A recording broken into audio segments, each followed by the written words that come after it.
after 1960s, before the end of the century, 4 times that many, 68% of black kids were being raised in one-parent families. And that does not depend on racism or any of the other things they talk about. And that's crazy, man. Like, I'm too old to having to just now be learning about this.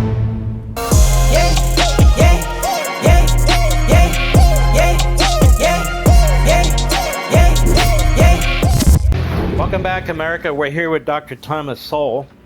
The book is Social Justice Fallacies. I want to encourage you to go to Amazon.com and grab a copy. Any major bookstore should have a copy.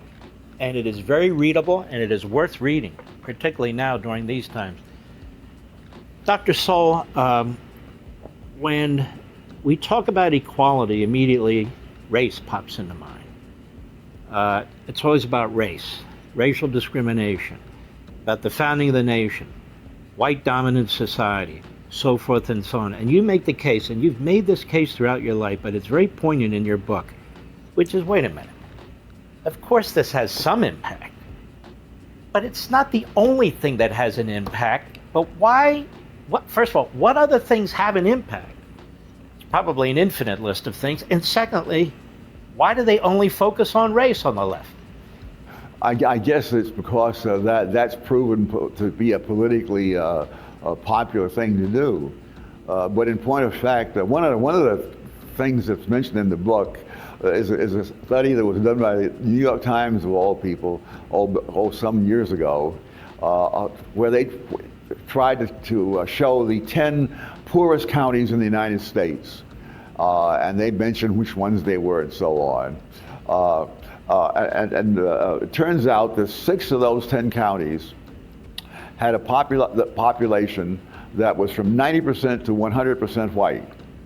Now, in the New York Times, they didn't mention the race of the people, but once they told me the counties, I looked it up. And in fact, I followed the average income in those 6 counties over a span of 50 years. And in all those 50 years, all 6 of those counties had a median income lower than the median income of black Americans. Now, and so wow. The people in those counties faced zero racism because they were white and indistinguishable from all other whites. They didn't have a legacy of slavery, and yet there they were. You have to ask then, clearly there must be other things that cause poverty. We can't just assume that because people of a given race have more poverty than some other people, that race must be the reason. You know what's crazy? If it wasn't for y'all, I would probably never even know any of this. And here I am, almost done with college and stuff. And as I'm growing with this journey, I'm just learning, like, for one, 60% of our country is white. And like he just said, 6 of the poorest counties or cities or whatever are, of course, white. Majority white. And it just makes me think, like, majority of, the poorest people in this country are white. A lot of the people in this country who are struggling are white. And of course, since the country is majority white, the majority of the working class is white. But when you turn on the mainstream news or, even social media, you literally don't hear anything in support of these people. You don't hear anything trying to help these people at all. Like, and I'm not just saying that because, I react to these type of videos, but I'm just being 100 with y'all. Like, I have nothing to prove here. I have nothing to gain from saying this. But this is something that I've noticed, as I continually watch these videos. And it just made me think, like, wow, like, I just can't even believe that this is something that I haven't even noticed. Like, it's something that doesn't even cross your mind because you're always hearing that you are, like, oppressed or, you are like the victim. And you're in my mind, I'm like, I never felt like one. So, but people kept telling me, I'm like, whatever. But then when you start to really learn, you're like, it's no way I'm the victim. It's no way. But anyways, let's get back. Hey y'all, make sure y'all subscribe to the channel. Don't forget to subscribe. Automatic kind of thing, and I think most people would be quite surprised.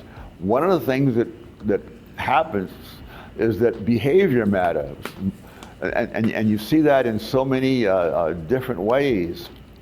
For example, I think most people would be surprised to learn that despite the fact that blacks as a whole have a higher poverty rate than whites as a whole, black married couple families have for more than a quarter of a century, every single year, had a poverty rate under 10%. And in most of those years, the national poverty rate was not as low as 10%.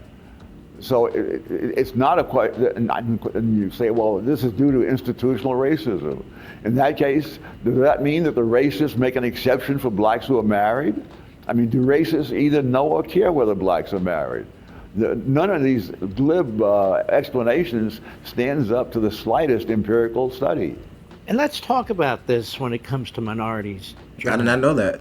I did not know that. An Asian population in this country that achieves a lot as a group, intellectually, education-wise, and they are discriminated against by these Ivy League colleges, by Harvard. We just had a Supreme Court decision and so forth, the way Jews were 100 years earlier, by Harvard, Yale, Princeton, and so forth. So the people who push this race issue, is it that they really care about black people or Asian people or Jewish people? They don't.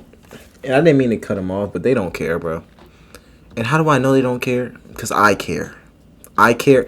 I just care about people, if I'm being honest. Like, I care about people for one, because I care about our country. I care about people. And when I started watching these videos, I'm like, okay, what would make our land, better? It's already a great place, but what would make it better? What would make my community better? And when I started watching this stuff, I never thought,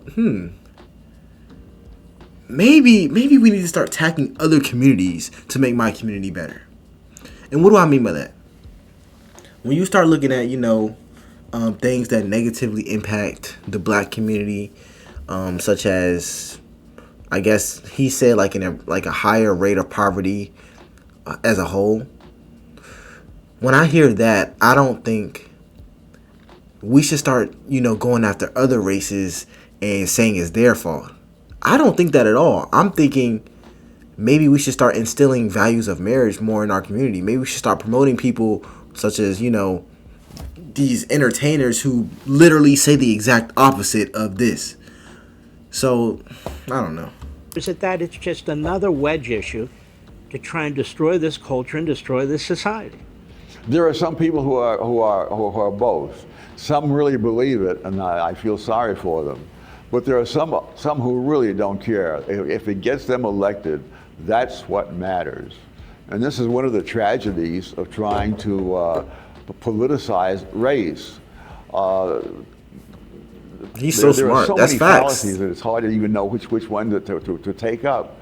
But for example, the great narrative is that blacks rose from poverty, got into professional occupations as a result of the 1960s social welfare programs, and that this has been a big benefit.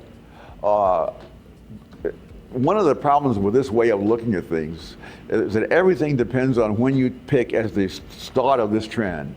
If you go back to 1940, that is 20 years before these wonderful things are supposed to have happened in the 1960s, and you discover that the degree to which blacks were in poverty declined from 87% in 1940 to 47% in 1960. And how come I never hear things like that? Like, those are things that, I want to hear. Those are things that I want to learn about.